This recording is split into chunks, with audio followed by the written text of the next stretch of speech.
ಆಜಿ ಮಸಾಲ. ಎಂತ ಅಡಿಗೆಯ ರುಚಿಯಾಗೋ ರಹಸ್ಯವು 20 ರೂಪಾಯಿ. ಓಕೆ, ಕರ್ನಾಟಕ ಬಂದ್ ಮತ್ತು ಕಾವೇರಿ ನದಿ ನೀರು ವಿಚಾರಕ್ಕೆ ಸಂಬಂಧಪಟ್ಟಂತೆ ಈ ಹೋರಾಟ ಬಂದ್ಗೆ ಬೆಂಬಲ ಕೊಡಲೇಬೇಕಾದಂತಹ ಭಾಗ ಅಂದ್ರೆ ಮೈಸೂರು. ಮಂಡ್ಯ, ಮೈಸೂರು, ಬೆಂಗಳೂರಿನ ಜನ ಡಿಪೆಂಡ್ ಆಗಿರುವಂತಹ ನೀರಿನ ವಿಚಾರಕ್ಕೆ ಸಂಬಂಧಪಟ್ಟಂತೆ ಅವರೇನಾದ್ರೂ ಬಂದ್ ಮಾಡಿದ್ದಾರಾ ಅನ್ನುವಂತಹ ಪ್ರಶ್ನೆಗೆ ಮೈಸೂರಿನಲ್ಲೂ ಕೂಡ ಬಂದ್ ಬಿಸಿ ತಟ್ಟಿಲ್ಲ ಅಂತ. ಕಾರಣ ಆ ಹೀಟ್ ಕಡಿಮೆ ಆಗಿದೆ. ಕಾವೇರಿ ನದಿ ನೀರು ಹಂಚಿಕೆ ವಿಚಾರ ಇತ್ತಲ್ಲ, ಈಗ ಆಲ್ರೆಡಿ ಮಳೆ ಆಗಿದೆ, ನೀರಿನ ಪ್ರಮಾಣ ಜಾಸ್ತಿ ಆಗಿರೋದ್ರಿಂದ ಸದ್ಯಕ್ಕೆ ನೈತಿಕ ಬೆಂಬಲ ಅನ್ನೋ ರೀತಿಯಲ್ಲಿ ಪರಿಸ್ಥಿತಿ ಕಾಣೋದಕ್ಕೆ ಸಿಗ್ತಾ ಇದೆ. ಸರ್ವನ್ ಬಸ್ ನಿಲ್ದಾಣದಿಂದ ಬಸ್ಗಳು ಎಂದಿನಂತೆ ಹೊರಟಿದೆಯಂತೆ, ಸಂಚಾರ ಆರಂಭಗೊಂಡಿದೆ.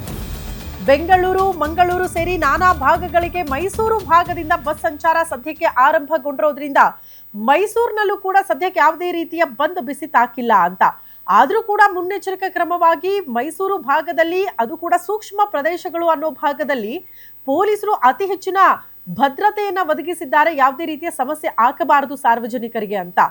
ಈಗ ಸಂಘಟನೆಗಳು ಬಂದ್ಗೆ ಬೆಂಬಲ ಕೊಟ್ರೆ ಸಾರ್ವಜನಿಕರು ಸ್ವಯಂ ಪ್ರೇರಿತವಾಗಿ ಆ ಬಂದ್ಗೆ ಬೆಂಬಲ ಕೊಡಬೇಕು.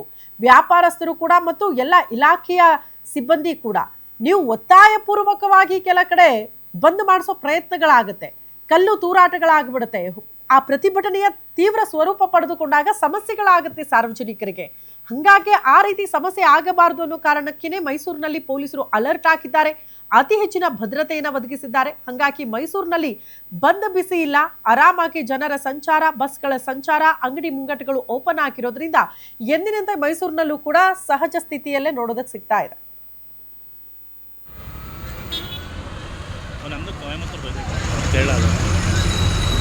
ತಮಿಳುನಾಡು ಅಲ್ವಾ?